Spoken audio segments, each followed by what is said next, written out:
بناوی خدای گەورە مهرەبان بەڕاستی زۆر خوشحاڵم کە سەردانی هاوجومەران دەکەم کە سەردەمێک پایتەختی شۆڕشی ئەیلول بوو، شوێنەواری بارزانی نەمرە، شوێنی ئەو پێشمەرگە قارەمانانەیە کە ئێستا ئێمە بەرهەمی دەستیان دەبینین و لە سای زەحمەت و ماندووبوونی ئەو پێشمەرگە قارەمانانە ئێستا کوردستانێکی ئازادمان هەیە.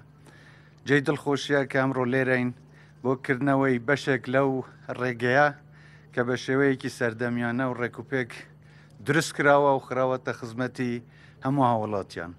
بێگومان خەڵکی ئەم دەڤەرە شایانی خزمەتێکی یەکجار زیاتر لەوان، ئەوەی لە دەستی حکوومەتیش بێ بە پێی ئیمکانیات لە خزمەتتان دەبین و پەرە بە و گەشە سەندن و پێشخستنی وڵاتەکەمان دەدەین. ئێرە شوێنێکی گرنگە چونکە دەواازەیەکیشە لەگەڵ وڵاتی دراوسەی ئێمە کۆماری ئیسلامی ئێران کە پێویستە بۆ ئێمە گرنگی بەو پەیوەندیانە بدەین و ئاسانکاریش بۆ هاتوچۆی هاوڵاتیان بکەین و لە ڕووی بازرگانیشەوە بۆ ئێمە گرنگە کە پەرە بە بازرگانی لەگەڵ وڵاتانی دراوسێ بدەین.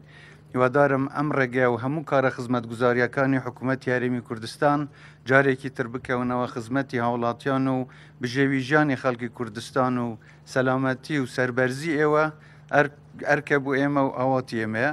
هیوادارم هەر پیرۆز بێت لێتان، کوردستان ڕۆژ بە ڕۆژ سەرکەوتووتر بێت، گەشەی زیاتر بەخوا ببینێت، ئێوە هەرساخ و سەلامەت بن، وڵاتمان هەر ئاوادان بێت. زۆر زۆر سپاس.